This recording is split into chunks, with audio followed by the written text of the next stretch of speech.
Mehmed ने तुम्हें क्यों चूमा आखिर? जबरदस्ती की है उसने। जब कर्ज अदा ना कर सकी तो उसने कहा कि हिसाब चुकाने का एक और भी तरीका है।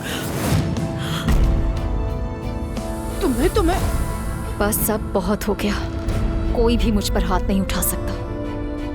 मेहमद से सामना ना करें, बात बिगड़ जाएगी।